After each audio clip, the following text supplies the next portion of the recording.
Hola, mi nombre es José Luis Cisneros y esta es la reflexión de la semana. La titulo La obligación política. Lo siguiente son algunas conjeturas motivadas por una reflexión filosófica previa, no muy extensa ni profunda, pero sí apoyada en una metodología filosófica. En algunas ocasiones será necesario exponer los pasos de dicho método. Hoy expongo las conclusiones de un método dialéctico. Por tanto, estas reflexiones no son concluyentes, sino debatibles. Las expreso con los objetivos de motivar el diálogo y de expresar abiertamente mi postura. Dice así: México es una nación en donde el ejercicio político contemporáneo se encuentra en tránsito. No sabemos aún hacia dónde. Sus características más particulares en este momento son una síntesis dialéctica entre las posturas y los procedimientos de todo el modelo priista y de la herencia temprana del neoliberalismo panista con las prácticas de activismo y las denuncias de hartazgo ciudadano de corte social. Me explico. El PRI, como partido hegemónico durante 7 décadas en el siglo XX, rindió culto e idolatría a las formas institucionales que buscaron burocratizar las victorias populares, políticas y electorales heredadas de la revolución, con todo y las prácticas corruptas que derivaron de ella. Respecto a esto último, lo de las prácticas corruptas, Manuel Villoria Mendieta y Agustín Izquierdo Sánchez señalan en su libro Ética Pública y Buen Gobierno que, cito, la sensación de vivir en un entorno violento, sin reglas, que exige medidas extraordinarias, coincide, señalan ellos, con las prácticas corruptas que son legitimadas como medios extraordinarios exigidos por situaciones de emergencia. Cierro cita. Esta advertencia de Villoria e Izquierdo coincide con la reorganización y el clima bélico mundial de los años posteriores a la revolución, que podría haber sido percibido por la población en lo general como un clima de incertidumbre. Para cuando el llamado periodo estabilizador y el milagro mexicano se produjeron, ya habría sido demasiado tarde. Las prácticas de corrupción se habían institucionalizado en el imaginario social del mexicano. Quien se mueve no sale en la foto. Es quizá la expresión que el líder sindical Fidel Velázquez vomitó, quizá la más ilustrativa de este problema.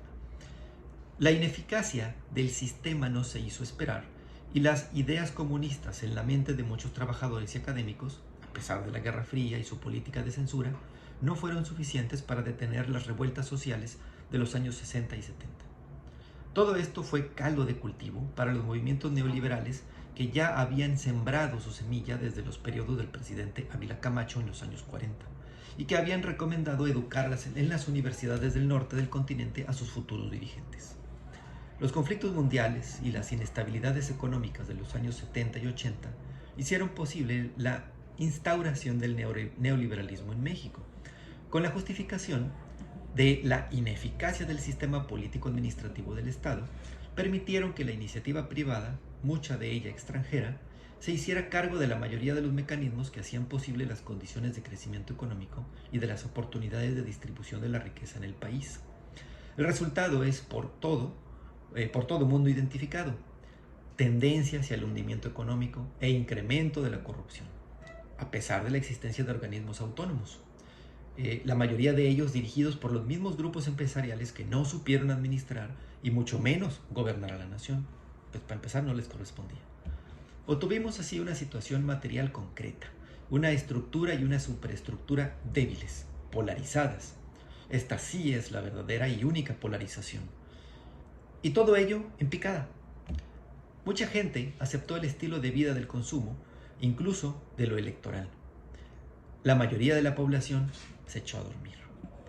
No obstante, ya desde Lucio Cabañas en los años 70, por ejemplo, se empezaron a denunciar con firmeza los excesos y vicios del sistema político y económico mexicano. La tendencia del grupo neoliberal no pasó desapercibida por un amplio sector del PRI.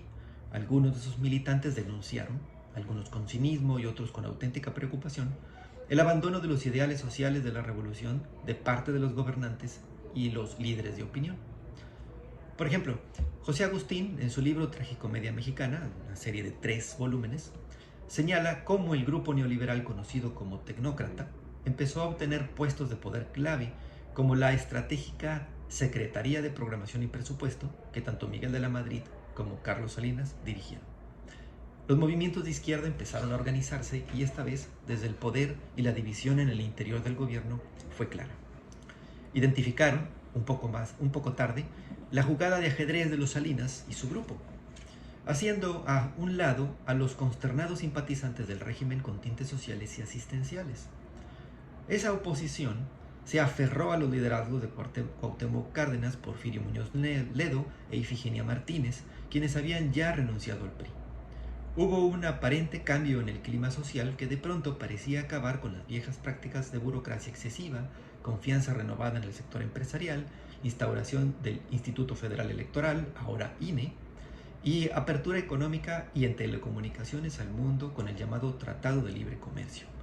La situación deplorable para el sector pobre de la población no cambió, a pesar de todo eso. Y el Ejército Zapatista de Liberación Nacional se levantó en 1994 para recordarles que la crítica política y social estaba presente. No fue suficiente. El daño estaba hecho y la ciudadanía no parecía corresponder con la lucha del nuevo zapatismo ni con los debates en el Congreso que el grupo encabezado por Muñoz Ledo sostenía. El engranaje neoliberal estaba en marcha y poco a poco la fachada de bienestar económico empezaba a mostrar su cariz de sistema charlatán.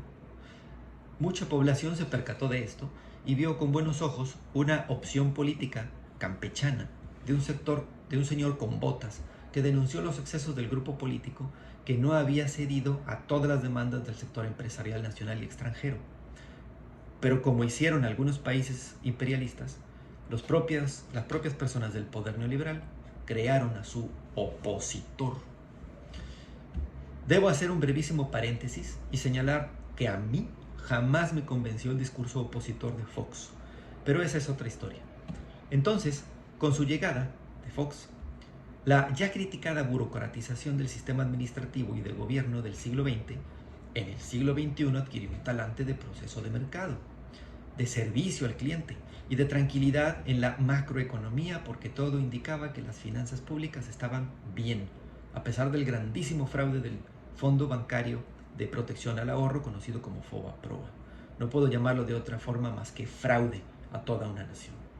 La realidad de pobreza en los sectores mayoritarios de la población, que no crecían económicamente al mismo nivel y en el mismo sentido que los grandes empresarios beneficiarios de la privatización de los años 80 y 90, empezó a contrastar más allá de las censuras periodísticas y las cada vez más tecnificadas estadísticas que solo unos cuantos entendían y que se construían a partir de criterios epistémicos propios de quienes tienen el volante del automóvil, es decir, los países extranjeros del primer mundo.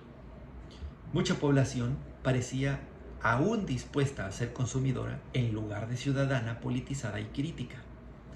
Esta es una realidad innegable.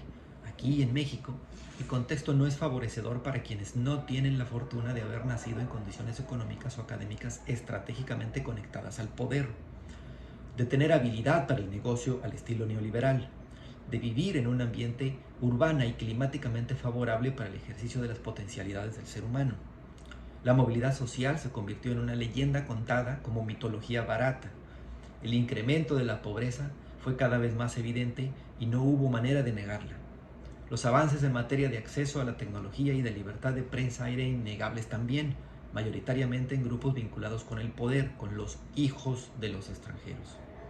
Pero la inseguridad social a manos de la delincuencia tampoco se podía ni se puede aún negar. Los fracasos en los negocios que han venido experimentando los nuevos millonarios son también notables. Los apoyos sociales han venido conteniendo el desborde de la tragedia y las fugas que se han venido generando empiezan a formar ríos que irremediablemente terminarán en alguna cuenca o mar.